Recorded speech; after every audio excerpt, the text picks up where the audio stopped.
Japan ప్రభుత్వం ఒక dating app తీసుకురాబోతోంది.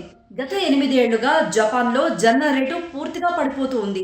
దీనిని ప్రభుత్వం చాలా సీరియస్‌గా తీసుకుంది. ఈ అంశం ప్రభుత్వాన్ని కలవరపెడుతుంది. ఇప్పటికే ప్రపంచంలోనే వృద్ధ జనాభా అధికంగా ఉన్న దేశంగా జపాన్ ఉంది. ఎలా అయినా సరే ఈ సమస్యని పరిష్కరించాలి అంటూ జపాన్ ప్రభుత్వం ఒక డేటింగ్ యాప్ తీసుకురాబోతోంది. ఒక ప్రభుత్వమే ఇటువంటి యాప్ తీసుకురావడం అయితే ఇదే మొదటిసారి. అయితే ఈ డేటింగ్ యాప్‌లో ఎవరైతే ఉన్నారో దానికి నియమాలు కూడా ఉన్నాయి. ఆ వ్యక్తి ఎవరైతే ఉన్నారో ఆ డేటింగ్ యాప్‌లో ఎవరైతే అప్లై చేసుకోవాలి అనుకుంటున్నారో వాళ్ళు సింగిల్‌గా ఉండాలి.